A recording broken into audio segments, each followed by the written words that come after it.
ما هو الاكتئاب؟ ما هي أعراضه وأسباب حدوثه؟ كيف تتصرف إن اكتشفت أنك مريض الاكتئاب؟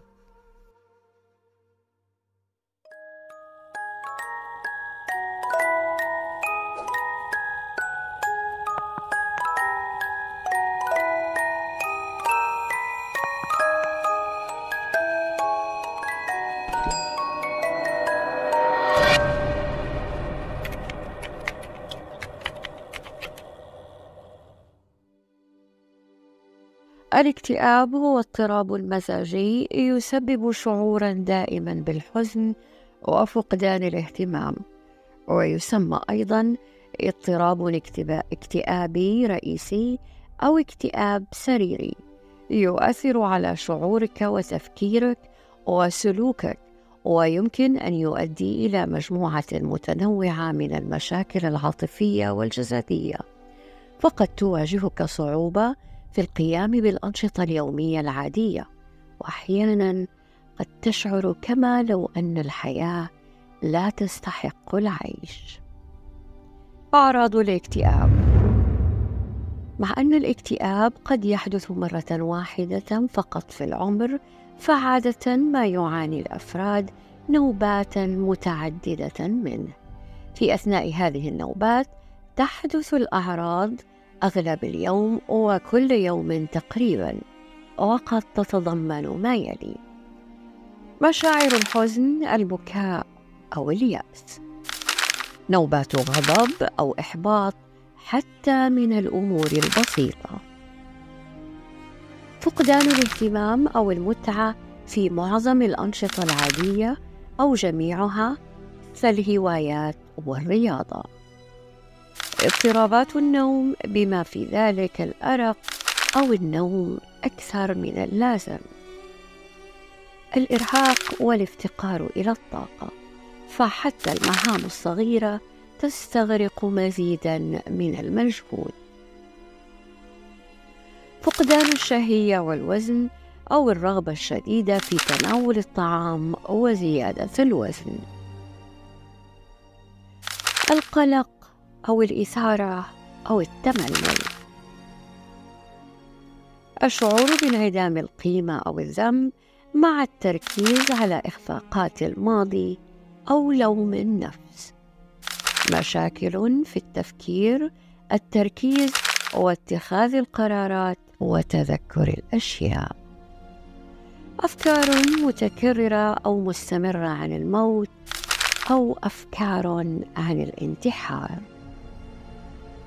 المشاكل الجسدية غير المبررة مثل ألم الظهر أو حالات الصداع.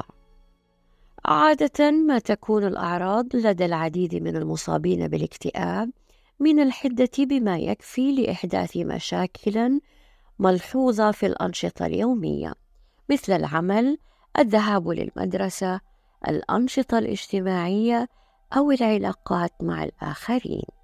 وقد يشعر بعض الأفراد بالبؤس وعدم السعادة بشكل عام دون معرفة السبب. أسباب الاكتئاب. لا يعرف تحديداً ما الذي يسبب الاكتئاب، كما هو الحال مع العديد من الاضطرابات النفسية، وإليكم بعض الأسباب. الاختلافات البيولوجية.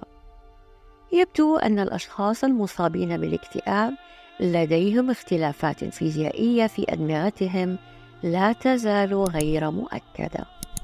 كيمياء الدماغ. الناقلات العصبية هي مواد كيميائية متواجدة بشكل طبيعي في الدماغ، والتي من المرجح أن تلعب دورا في الإصابة به.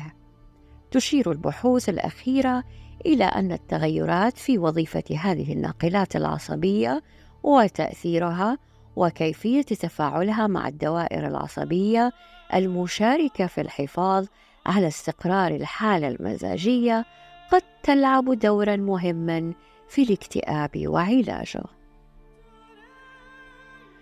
الهرمونات. قد تكون التغيرات في توازن الهرمونات في الجسم لها علاقة بالتسبب في الإصابة بالاكتئاب أو تحفيزه. يمكن أن تحدث التغيرات الهرمونية نتيجة الحمل وخلال الأسابيع أو الأشهر التالية للولادة، وبعض مشكلات الغدة الدرقية وانقطاع الطمس في حالات كثيرة من الاكتئاب. الصفات الموروثة: يشيع الاكتئاب أكثر بين الأشخاص الذين يعاني أقربائهم بالدم هذه الحالة، ويحاول الباحثون العثور على الجينات التي قد تتسبب في الاكتئاب. إذا شعرت بالاكتئاب فحدد موعداً لزيارة طبيبك أو أخصائي الصحة النفسية في أقرب وقت ممكن. وإذا كنت عازفاً عن طلب العلاج فافضي إلى أحد الأصدقاء أو الأحباء أو إلى أي اختصاصي رعاية صحية أو إلى أحد رجال الدين أو إلى شخص تثق به.